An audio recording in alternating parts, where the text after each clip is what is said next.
Hey folks, this is Philip with the Everyday Fighter podcast, where we share stories and insights from everyday fighters just like you. Today I'm going to be speaking with Hanshi Dave Kovar. Now, if you've been in the martial arts industry for any amount of time, you'll recognize that name. Hanshi Kovar it's a juggernaut in the martial arts industry. He has not only a successful group of schools himself, but he also acts as a consultant, sharing with other schools methods for attracting new students, retaining those students, and helping these schools contribute to their community as well. So he's got just a wealth of knowledge, and we really dove quite a bit into that today, not only in terms of his own story, but also some of the things that he recommends to young school owners as well. But before we jump into that, I wanted to get into our episode spotlight. Now, just as a reminder, these spotlights are unsponsored. These people have no idea that I'm doing this. Most of the time, they have no idea who I am.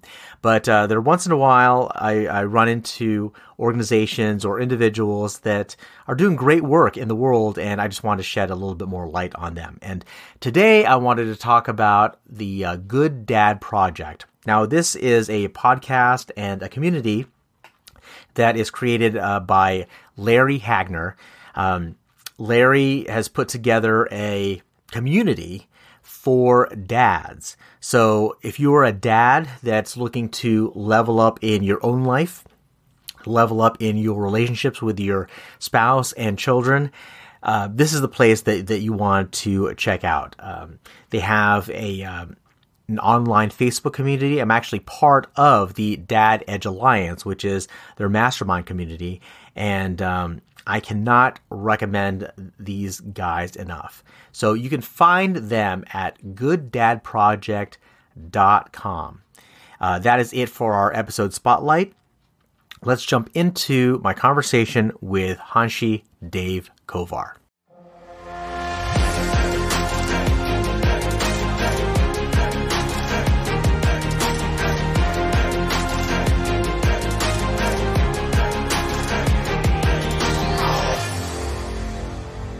Going to be 60 in a few months, and I share that with you because probably in the mid 60s, I was living in Montana with my family, and I was probably 5 or 6, I don't know. And I saw a silhouette of a guy doing a flying sidekick on a billboard, and it's really locked into my memory banks forever. I don't even know what it was. I don't know if it was a martial arts school or what it was, but I didn't. All I knew was I don't know what that is, but that's what I want to do. And it just kind of it's kind of like I didn't find martial arts. I feel like martial arts found me, kind of, sort of. It kind of, and then it took, of course, years, for my folks to let me do it. Back then, kids just didn't do that. It was kind of my father being a minister. He's a very open-minded and liberal guy. But with that said, there was this kind of scare towards that might be something, evil or mystical or something like that. And so I started to so we moved to California, and I started wrestling in 1971. That was my first kind of sport. And then my brother went away to college. My older brother Tim, who was my business partner for 20 years, and he took a year of taekwondo at college and came back and told my folks, "Man, you gotta let Dave do martial arts." So my folks enrolled me at the local martial arts school around the corner, and that was like September of 73. And my mom likes to say, and we didn't see him again until he was 19, or something. But I don't know about you, but I was that kid that, I was, I used to take the bus, from school that would drop off right across the street from the school. That would be whenever school gets over, 3:30. And my dad would pick me up at 9. And, that was pretty much what I did all through high school. And then I kind of fell into a school about 6 months out of high school. November 1978, my instructor, who's a very well-known high-level martial artist in certain circles. Like you don't see him in the magazines, but his name is Hanshi and pretty amazing martial artist. I still have a great relationship with him, but I was kind of quasi-managing his school. No disrespect, Hanshi Bruce, but he didn't pay me much, so I mostly worked for free, like everybody did. So I had another job, and so there was another guy that had opened up a school. It was one of my co-students under Hanshi Bruce, and it wasn't working for them. So they kind of said, "Hey, Dave, you want to take the school over?" So I borrowed some money from my folks and took over the school that had 6 members, and I talked to my folks into loaning me the money if I told them I would continue to go to college. And I really only went to college because after that is because they paid for my my car insurance if I registered at the local junior college, and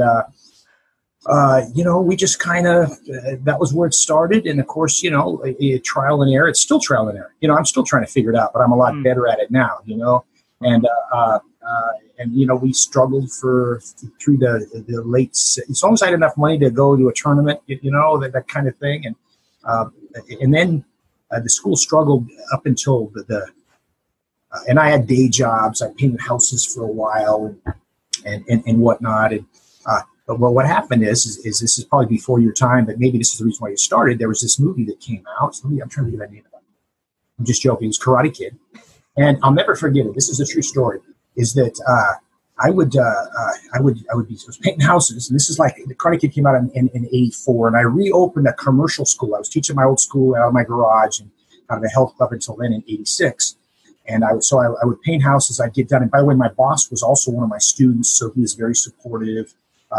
He let me get off early, etc. So I'd paint from like 7 to 3. I'd go home, shower, and I'd race to school. I'd get there at like 3:45, and there would be a friggin' line of parents with their kids waiting.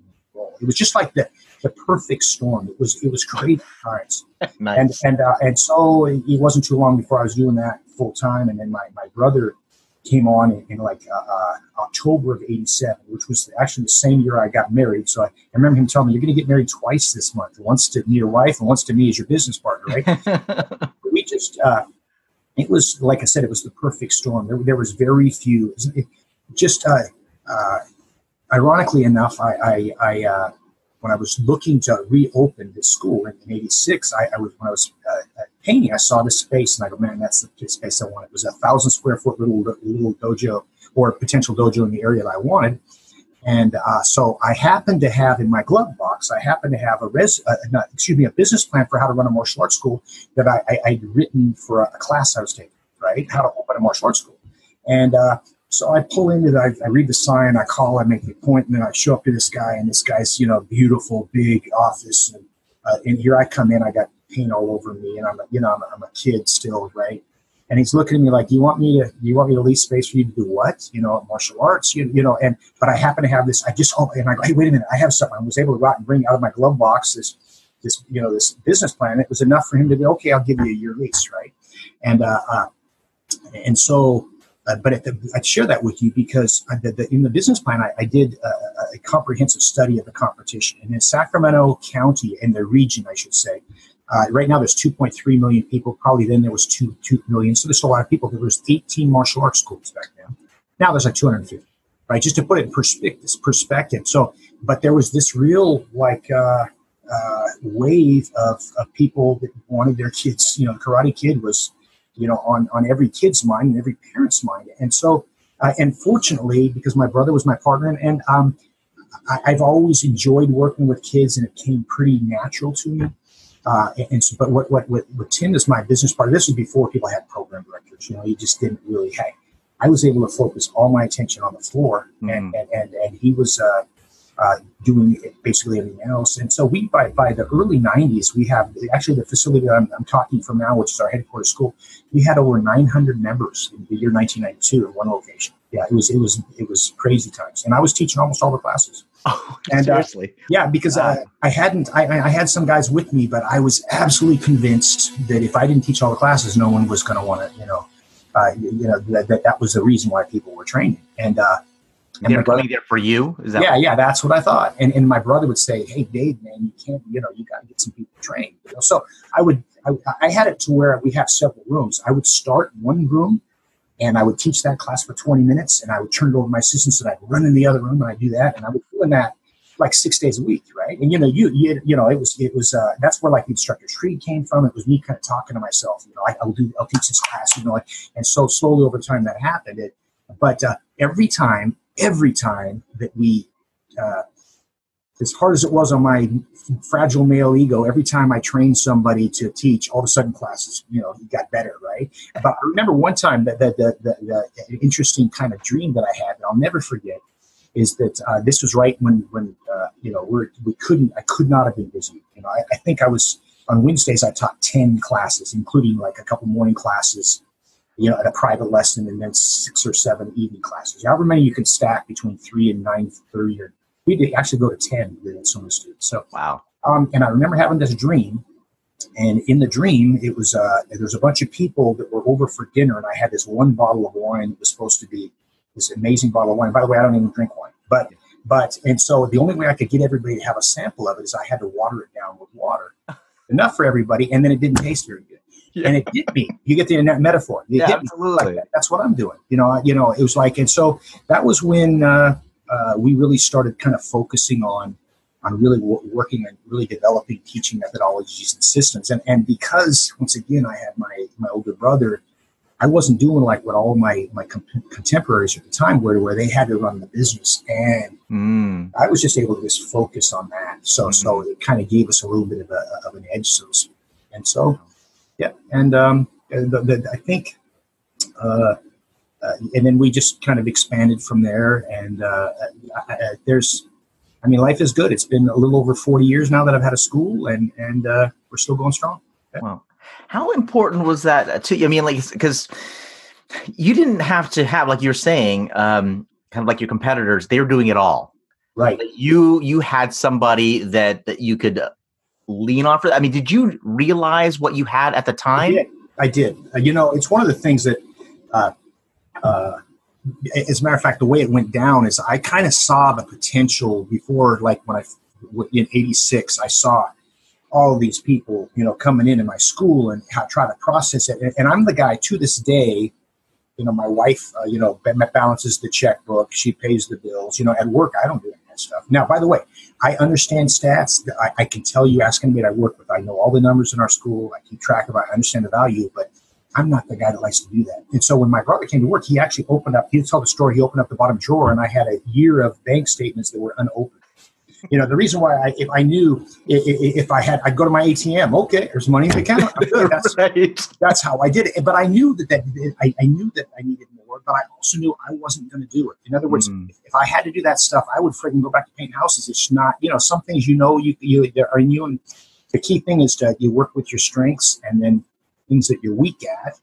What I've always tried to do is find other people that are good at that, and so, no, I was very well aware of the opportunity, that I had. And the other thing is that, to me, martial arts has always been paramount. Like today, honestly, I'm maybe bragging a little bit, but I trained. I've already trained 3 times a day. I was at the gym for an hour. I did a private lesson in jiu-jitsu, and then I trained with 2 black belts in jiu-jitsu for 45 minutes. So, and then that's just today. I'll do other stuff other days, but my point is that my brother always encouraged, like a lot of times where other guys couldn't get into training because they're teaching. Right. During the day, they're working on their business, man. That was something that I've always loved doing. But and now my current partner, Dave Chamberlain, who's been, since my brother retired 12 years ago, has been the CEO. He gets it too. He totally gets it. So a kind of R&D, so to speak, has been an important thing for me, because that's kind of helped, keep the, maybe you've heard me talk about this before, but to me, it's martial arts first, teaching second, business third. And you want to have a successful business for the long haul. And, we know people that have had short-term success, but then they fall off the radar. And I think it's because, if you're trying to figure out how you can get rich quick,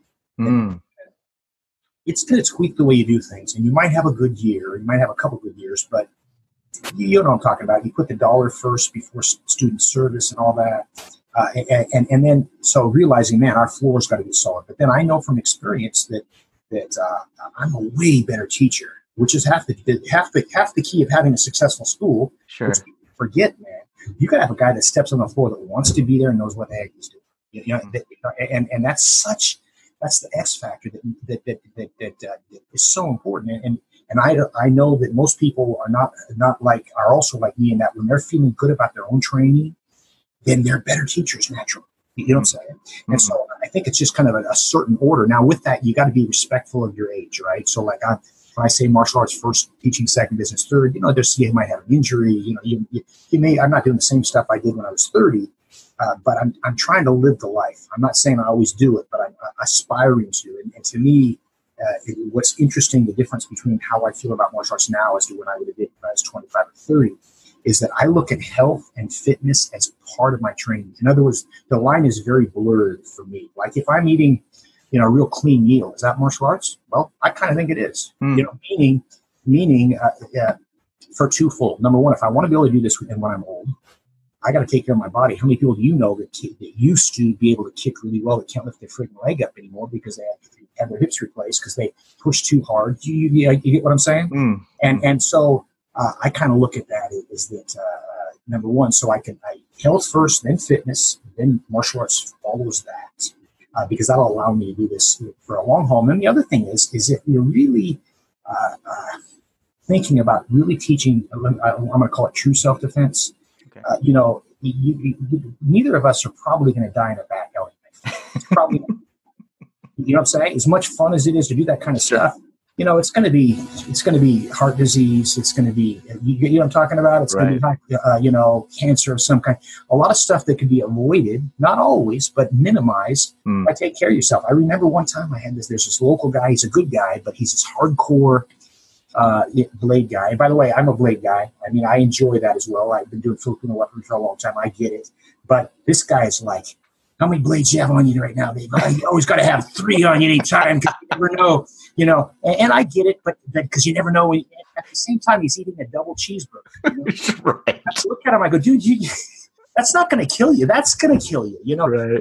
So to me, kind of, it's like, it's a lifestyle. It's not, just what you do when you bow on the mat. That's very, very interesting. I want to go back a little bit to, was there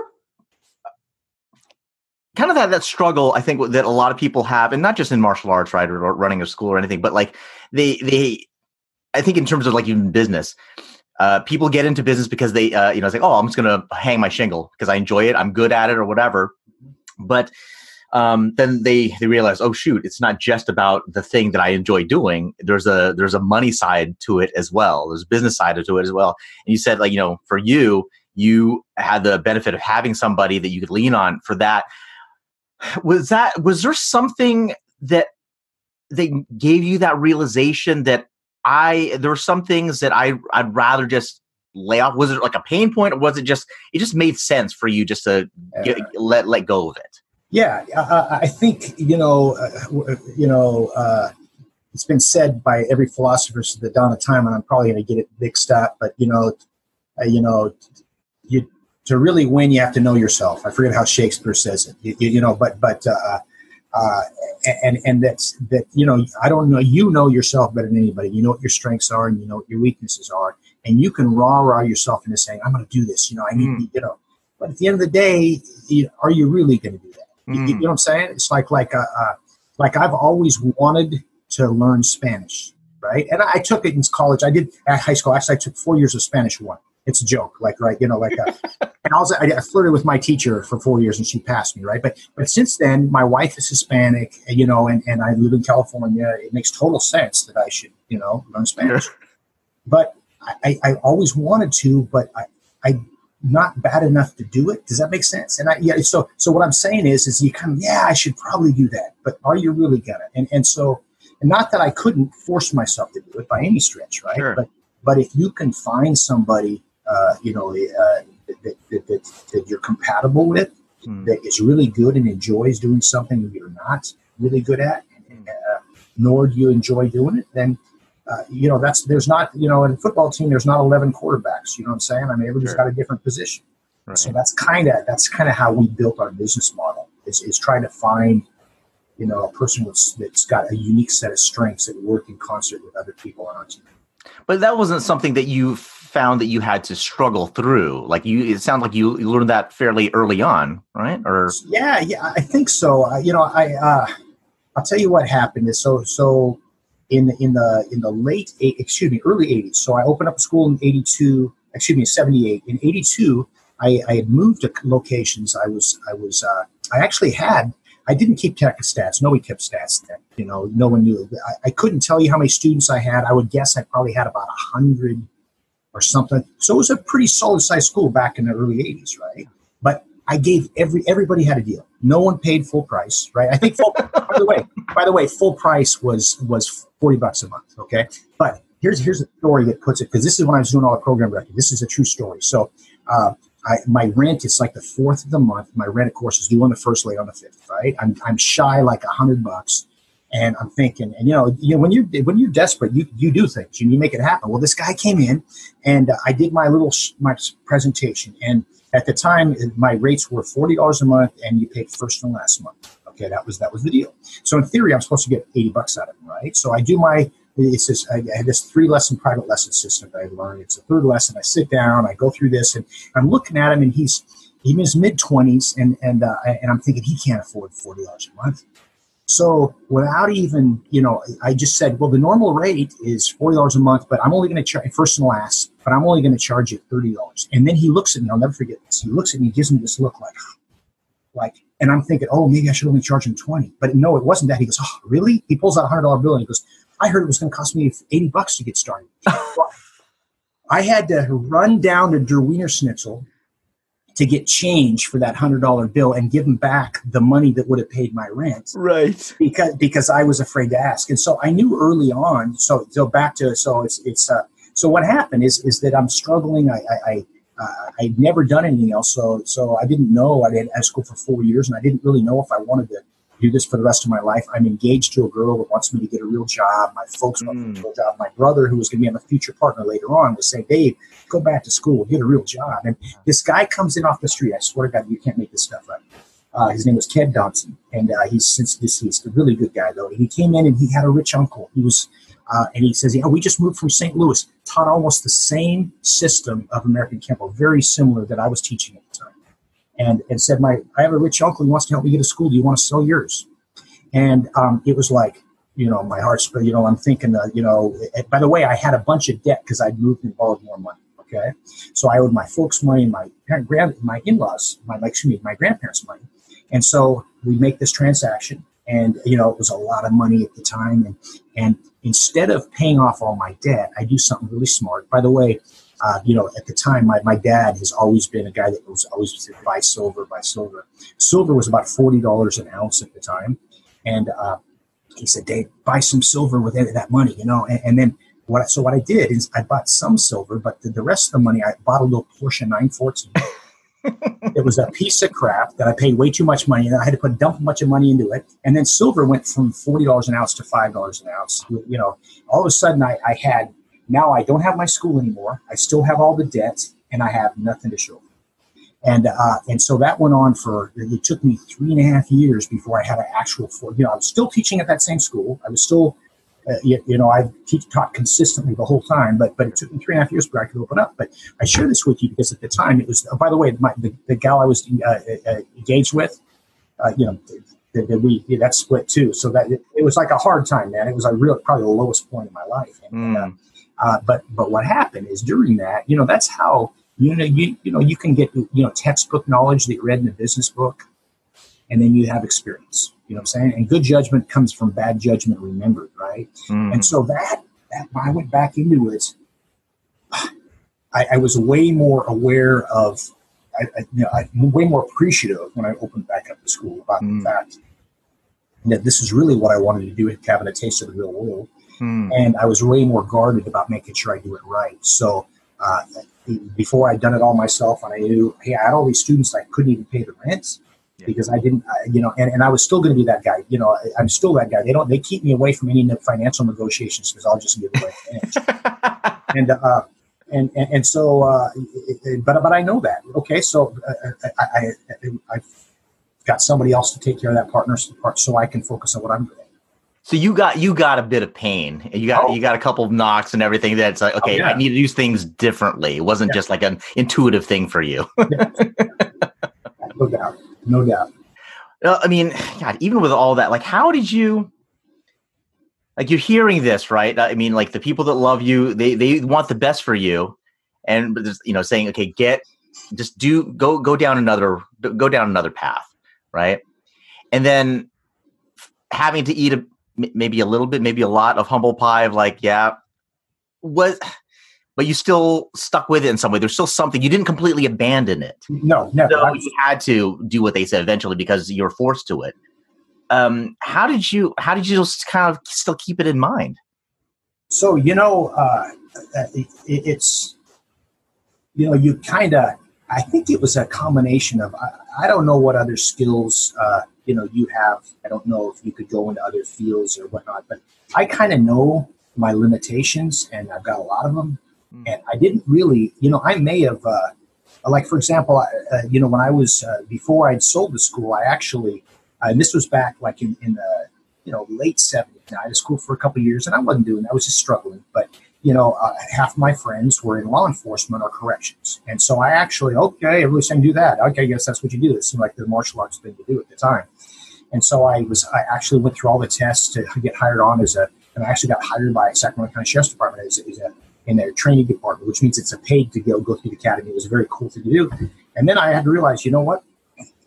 I don't want to, that's not what I want to do. So I guess what I'm saying is that I always wanted to teach martial arts, so I kind of, my gut kind of told me there's a way to do this. You know what I'm saying? You're going to figure it out. You're just going to kind of pound away. And nothing else really like really interested me, or did I feel like I could excel at? So, I just kind of, you kind of gut it out, I guess. Like the more you try different things, like the more you realize, well, no, this is what I really want. Mm-hmm. Yes. I mean, you gave yourself that opportunity to check out other things. Yeah. Yeah. I mean, and not even necessarily by your choice. I mean, it was like, you were in a situation like, I got to do it. I tell you what, anytime to this day, but I'm not on the floor as much anymore. I do seminars, I teach my instructors, and I'll be a guest instructor at our schools, but it's not like I haven't been on the floor every evening for years, right? But when I was and still I think about it, I have this vision. Like I'll remember sitting down after class number, this is like the early 90s. It's Thursday, my voice is gone. I'm dehydrated, and I'm thinking, oh man, how am I going to get through 2 more days? And not only, and you have that class where all that kid shows up, that kid, right? Not only that, he's got 4 of his friends, and I go, how am I going to get through this? And then I'd have this vision of carrying 2 5-gallon buckets of paint up 3 flights of stairs into a cockroach-infested apartment complex in 110-degree weather to do sheetrock repair, And quickly, that makes me go, oh, no, I'm blessed. I'm blessed. Yeah. So that was really helpful. And I would not have ever, I would have always wondered. And by the way, no disrespect to other careers, it's just that I feel really blessed that I was able to, I still to this day love my job. It doesn't mean I don't like days off. You know what I mean? Some days I don't feel like, we all have our ebbs and flows, you know what I mean? But overall, I kind of feel like I was very lucky to fall into something that I really enjoy doing, that I really believe in, and of course, your martial arts, I'm talking about the impact that we can have as an industry on our community is pretty dramatic. It's pretty amazing. Let me ask you, as far as the, you talked about the moments when the Karate Kid came out, and you now just got this line out the door for you, high demand now. A lot of people, particularly if the schools are struggling right now, they're like, oh God, I would love to have that, Yeah. Of course, there's another side of it as well. Mm-hmm. What were the challenges for you, whether it was then or like even other times when you got like this landfall, like, wow, this is great. And it's like, oh shoot, be careful what you ask for.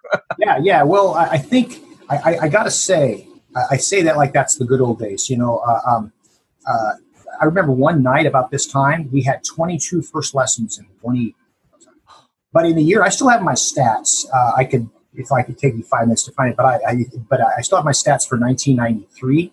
And in 1993, we were enrolled 5. This is when we still had 1 school. We just started opening up our second school later that year. We enrolled 567. We enrolled 567 members in 1 year in 1 location. That's, I think, 47 a month average, right? And we really didn't know what we were doing. I mean, we did what we were doing. But here's the issue, though, is that 540 were going out the door. We were just playing. And I got to say, it's still a great time to be in the martial arts industry. 2018 was our best year in business. I've been in business for 40 years. It's our best year now.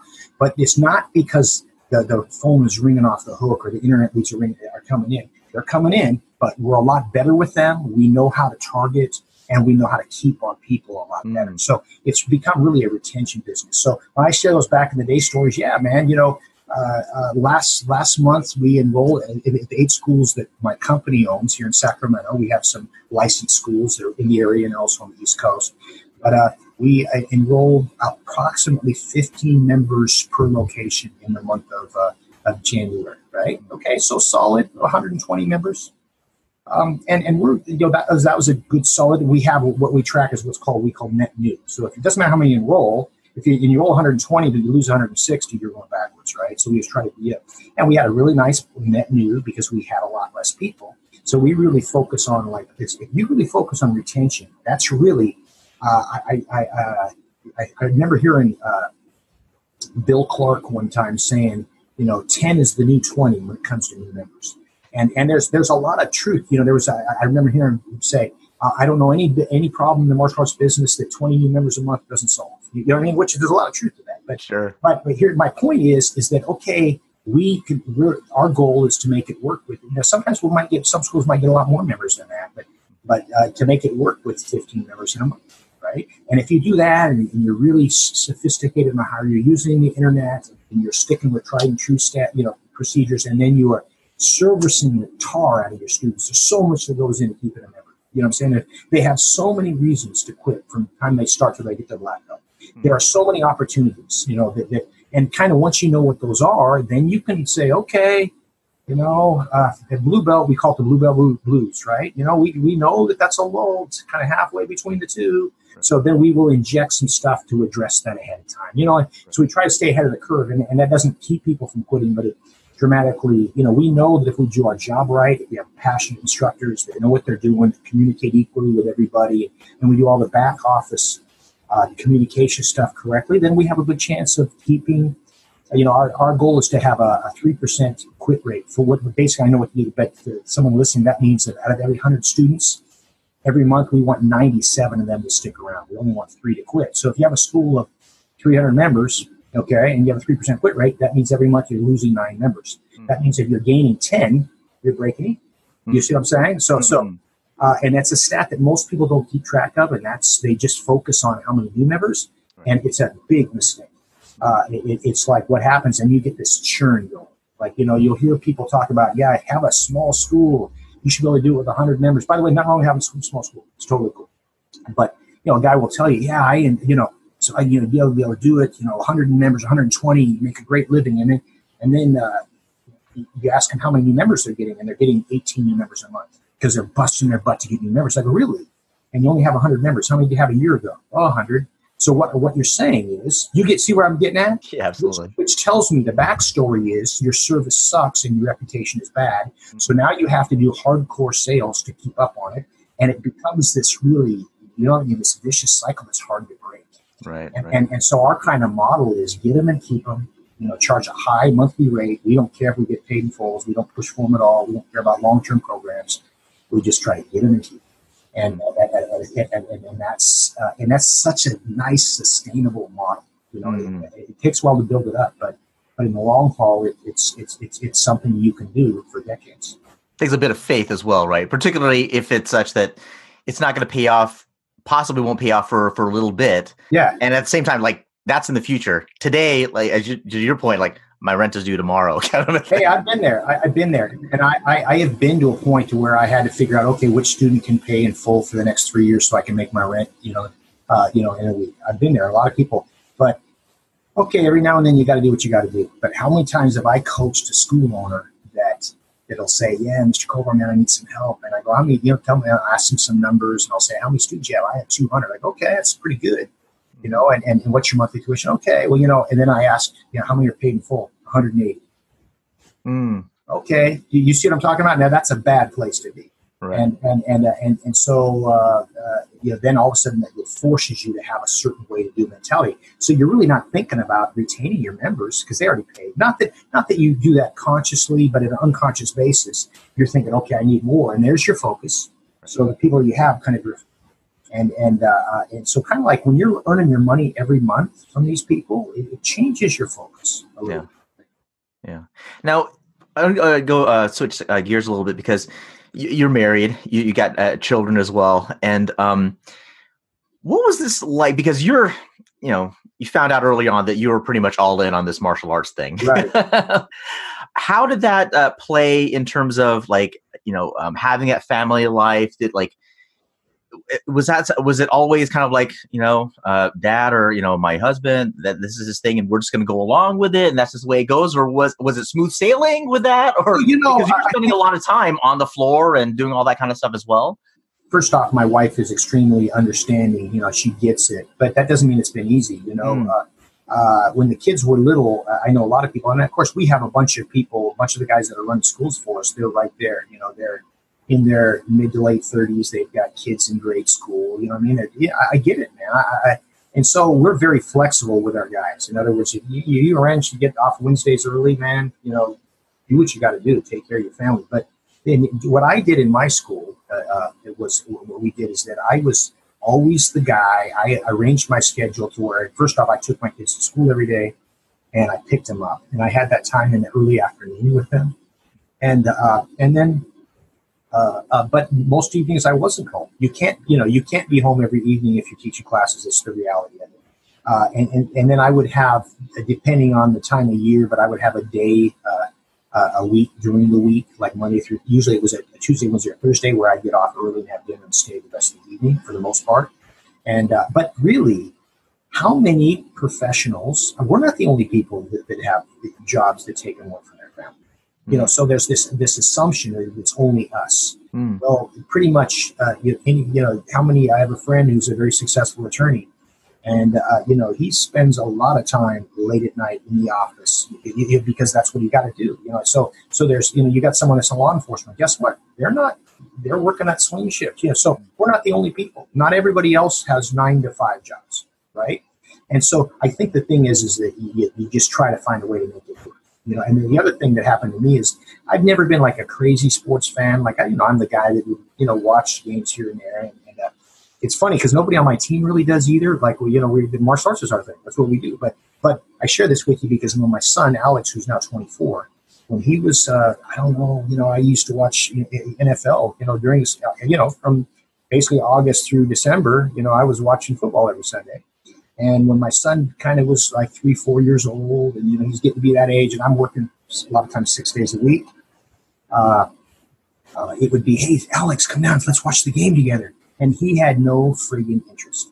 And then it hit me. Okay, am I gonna take the one day off with my family and selfishly, you know what I'm talking about? So I just turned the TV off and I basically, and I tried a couple years later, was older, no interest. So I just really reserved that time off to be all in with my family. You know what I'm saying? And to where, okay, I don't have it. I'm not the guy that, had other hobbies that would take him away on weekends with the guys. It was like, okay, I don't golf, you know what I mean? So my time off, it's either, I'm going to hang out with my kids. Now my kids are grown now and I still try to spend time with them when I can, but it's a different space. But that's kind of, you find a way, you find a way to make it. Yeah. What was your approach with your children, particularly with martial arts? Is it something that you said, were you hands off or were you like, okay, well, you're going to do this? I mean, how did you? It's a really great question. So first and foremost, do you have kids? I do. So 4 daughters. Yeah. 4 daughters. Yeah. How old are they?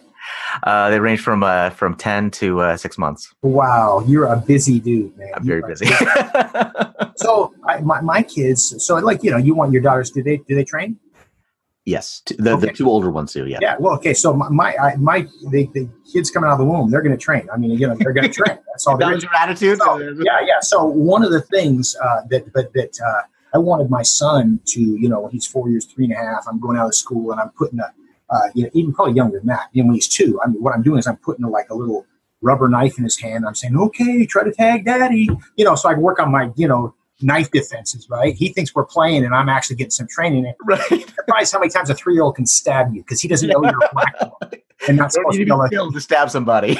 Yeah. But the deal was, and so then, I got him finally started in classes, and he wasn't really that interested. Now, but what I told him is two things. So I told him, hey, there's two things you got to do. And I started having this conversation when they're probably 4 years old. You got to go to school and you got to do martial arts. Now, everything else, you can try soccer, you can try a musical instrument. If you try soccer, you got to play the whole season. But and I just tried to program that out of the gate. And then I was upset because my son wasn't as intense as I want him to be. And I wanted to be Ernie Reyes Jr. That's who I wanted him to be, right? I had all the plans for him to be. And my daughter, she was going to be Arlene Lemus. You know what I mean? That was going to be the deal. But I had a good friend of mine. You probably haven't heard the name. His name is Eddie Solis, and his son James Solis was a super high level NASCAR competitor. But he told me something. He goes, Dave, because his son just took to it, right? He just loved it. And he said, do you want your son to be, a really good black 12-year-old, but then hate martial arts for the rest of his life, or do you want someone who loves martial arts? And you ought to back off a little bit. So what I did is I just basically, he just went there twice a week like every other kid. You know what I'm saying? That was it. But we were pretty consistent about it. And same thing with my daughter. They ended up then, of course, getting on the demo team. But so it was a very big part of life. They both still train. And so, but now I've got two adult kids that, enjoy martial arts still. And maybe not to the level that I do, right? But that's okay. That's their own path. And so my advice to people is, and it's just, somebody else might say, how many professional athletes will tell you that their dad pushed the crap out of them? Probably a lot of them. And so who's to say that's not a good approach, right? But for me, my gut was saying, I'm going to push him away if I do that. So I'm not going to push him too hard. And that's worked for me, and that's what I suggest, especially when someone's a lower ranks. I think a lot of parents, they want their kid, they live vicariously through their kid. Sure. And they push really hard, but so often that drives them away. And I call it the cornet effect. And it comes from when I was in fourth grade, the summer before fourth grade, like in May, my folks got me, I wanted a cornet. A clarinet, excuse me. I wanted a clarinet. And so I played it all summer, didn't know what I was doing. I was having a great time. I was going to be the best clarinet player on the planet. And as school started, and I think I had 2 private lessons over the summer, and so I had a few things to practice on. School started, my instructor said, all right, now, Dave, you got to practice every day for a half an hour. And my folks looked at me and said, you hear that? And all of a sudden, why aren't you practicing? And it took the fun out of it. I ended up quitting about 2 months into it. And I've never forgot that story. And so, my advice to parents that have young children is that ease them into things. I think for what you want your child, for me, for martial arts, what I want my students that come into my school, 2 things that I can do for them. And this is people of all ages. Number 1, I want to help them develop a love for martial arts. And number 2 is just get them in the habit of coming to class a couple times a week. And if we can do that, we can just get them in the habit of coming to class and help them develop a love for martial arts. And then the third thing is try to get them thinking long term. Then eventually, now this is habit. I do this Mondays and Wednesdays at 5 o'clock. I've been doing it for 3 years.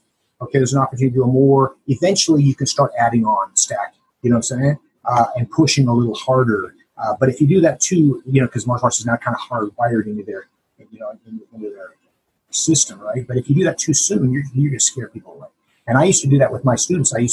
Parents would come in and I would say, okay, now your kid's got to practice.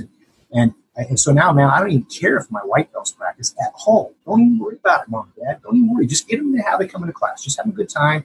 Over time, we'll get them going. And it seems to work pretty well. Every now and then you got that exceptional kid, to be sure. There's always going to be an exception. But the average kid, I think that's the appropriate approach with any type of recreational sport.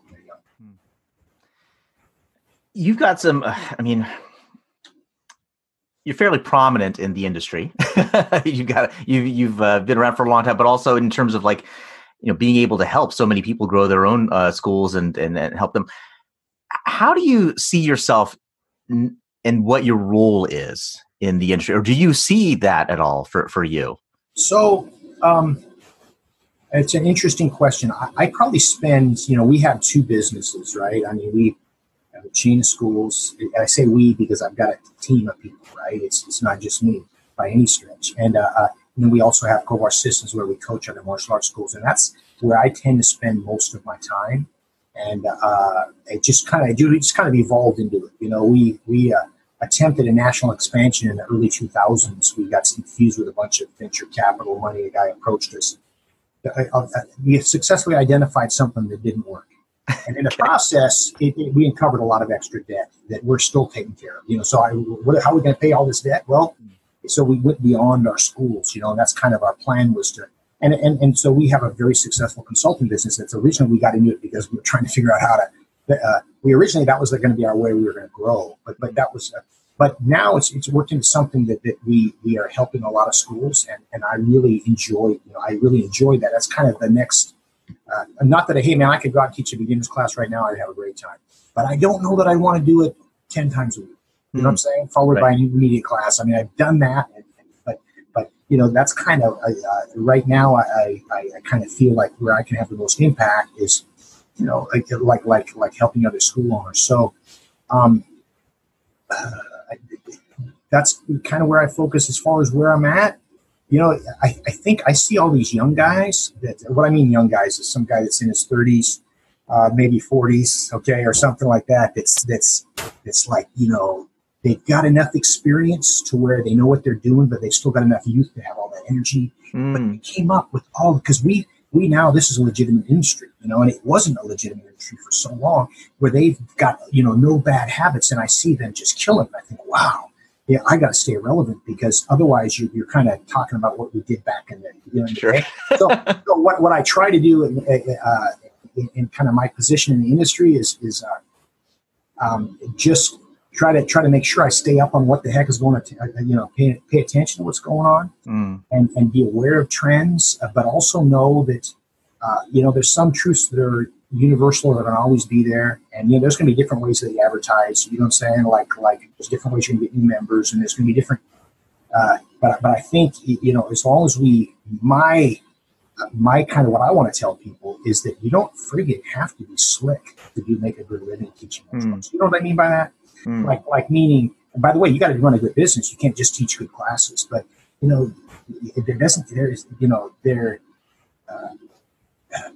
if you just go out of your way to have a good product, and by the way, you got to take a look at your curriculum or whatever you teach and make sure that it doesn't matter how badly you think people need to learn it. The market will tell you if it's like, how many times do I have guys tell me, no adults want to do it. I only have kids in my school, Right. Well, we have more kids than adults, right? But we actually have a really cool adult program too, because I've tried to be aware of what they need, what they're looking for. And right. I've modified my curriculum accordingly, and a lot of people have not done that. So, by the way, there's nothing wrong with like teaching a traditional martial arts the way you taught it, the way your instructor taught it, they taught you. That's totally cool. I totally respect that. That sometimes there might be a price for that. You know what I'm saying? And like my original system, and I still teach it. I call our a blended Kempo style, but my original system is American Kempo. However, my instructor was very much a cross trainer early, so I was doing. Jiu-jitsu back in the 70s and Filipino weaponry and this, so he was very much kind of a mixed, we can call multi-style martial artist. Progressive even back in the day then. Yeah. So that's the way I always kind of looked at it. But there was, I had 22 forms, really long Kempo forms, and almost 400 self-defense techniques, you can include variations for to get my black belt. And so what happened is that I still remember it all because I was wired into me. So I knew so many different ways to defend against a shoulder grab that if you grab my shoulder, I couldn't tell you what to do because nothing came out. You know what I'm saying? So it was this alphabet was way too big. And share that so I started modifying that early on. I realized, man, 40 self-defense techniques per belt rank. And it's like you spend all your time, all these long forms. And I started thinking, okay, by the way, there's nothing wrong with doing that if that's what you want to do. But I started thinking, what do I want my black belts to look like, act like, know, and be? Does my curriculum match that? And I realized it really didn't match. So I started cutting back. And originally I had a bunch of guys that I was like the devil incarnate because I was modifying stuff and taking forms out. And now a lot of those same guys have come back and go, how do you do that again? Let me see. They kind of follow suit or other people have done it. So I totally feel like if you the ability to kind of adjust with the times. I got sidetracked. I forgot where we're at, but if that makes any sense. Yeah, no, absolutely. You talk about staying relevant and making those changes and adjusting, et cetera. Is there something that happened in the, whether it's the martial arts industry or even just, for you personally, that stands out as like was a challenge, a really big challenge for you to kind of adjust and get with the times, or, stay relevant? So, it's an ongoing process. I'll be with my guys and, our team, we're very fortunate that we have a lot of tenure in our organization. So these guys that are with me have been with me for a long time, a lot of them 20 years, right? But we'll be sitting in an office and we will be talking about some kind of procedure on the mat, and someone will pop their hand up and they'll have this idea. And I had this desire to say, that won't work. I tried it in 92. That will never work. Back in the 80s, I did it, and I have to just freaking shut my mouth. For a couple of reasons. Number one is that you will stifle creativity if you don't let it happen, right? But secondly, hey, man, maybe it was me. Maybe, in other words, so I have to, Shoshin, I'm not familiar if you're familiar with the term Shoshin, basically means beginner's mind. And beginner's mind, basically it means you have no assumptions. Someone's walking on the floor for the first time, right? And so I have to really mindfully empty my cup, because otherwise I'll start so I try to be conscious of it. And then, it's pretty amazing what some of the people are doing in the way. And then I also am not, I'm aware of what's going on, but I'm just kind of focusing on what I know how to do. If that makes any sense. Absolutely. So you're saying that even after you get to a certain level, this is still something that you have to work on. I think, in the last year, I've got 3 guys that I've tried that are old friends that I've known since the early 90s. That these guys were on the top of the pack in the 90s in the martial arts business community. They were the top of the pack. That all these 3 particular guys are struggling for survival because the business has changed and they didn't. And I'm trying to coach them through how to stay free and keep the doors open, right? And it's sad to see, right? And what happened was somewhere along the line, a couple things. Number one is they lost that hunger, right? But they quit paying attention to what's going on. They didn't stay relevant. And so now, they're one of the guys has clearly turned the corner. The other 2 guys, I don't know, man. I don't know if they can do it. And of course now their bodies are older and beat up, and they can't, they know what they know, but what they know, a lot of people really don't want to know anymore. You know what I'm saying? It's like, or it's harder to sell. It's harder to, and so. That would be so mindfully. When I see that, I remind myself, okay, pay attention, stay relevant, stay hungry, but you got to temper it as well. In other words, you've got to make sure that you're not. In other words, you got to take time off. You got to, it can't be all push, because that's the other thing where people fizzle out.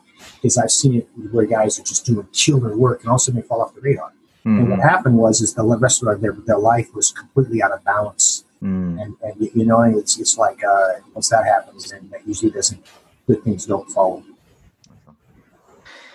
Dave Kovar, this was amazing. I really appreciate your time here. My pleasure. I think I could talk to you for hours, for days. Well, thank you. Listen, I want to be respectful of your time. If people wanted to get more of you, what's the best way for them to do that? So I have a podcast. It's called The Satori Lifestyle. And so they can get that anywhere you can get podcasts. And you can get a hold of me through Kovar Systems. And I've got a couple, if people that have martial arts schools, Kovar Systems, if people listening to that, we have a lot of products where we can help people. And I also, for the general public, I have a couple books that one called Brief Moments of Clarity, which is kind of, I guess, my version of Chicken Soup for the Soul, kind of thing. And then another one on a dad's toolbox for better parenting. And it's kind of like what we did is we kind of applied some of the stuff that I've learned as an instructor and how it relates to parenting. And so you can get those on Amazon. And I also have another martial arts book called The Instructor's Toolbox, Martial Arts Instructor's Toolbox, which has got some nice tips for people as to how to be a better teacher as well. So I appreciate you having me on the podcast. I wish you the best of luck with it. Folks, I hope you appreciated that conversation with Hanshi Kovar. That was just one of the highlights of my time doing this podcast. And I hope you got a lot out of it too. I mean, one of the things that really stands out for me, not only from the podcast and our conversation, but also, anything that I've seen him put out, particularly in terms of videos and posts on Facebook, is just the way that he carries himself in terms of his humility and, just he doesn't judge, other folks. And I really appreciate that. It's something that I like to cultivate as much as I can in myself as well. So I really appreciate Hanshi Kovar for his time and his insights talking with me. But that is it for today's episode. This is Philip with the Everyday Fighter Podcast. We'll talk to you next time.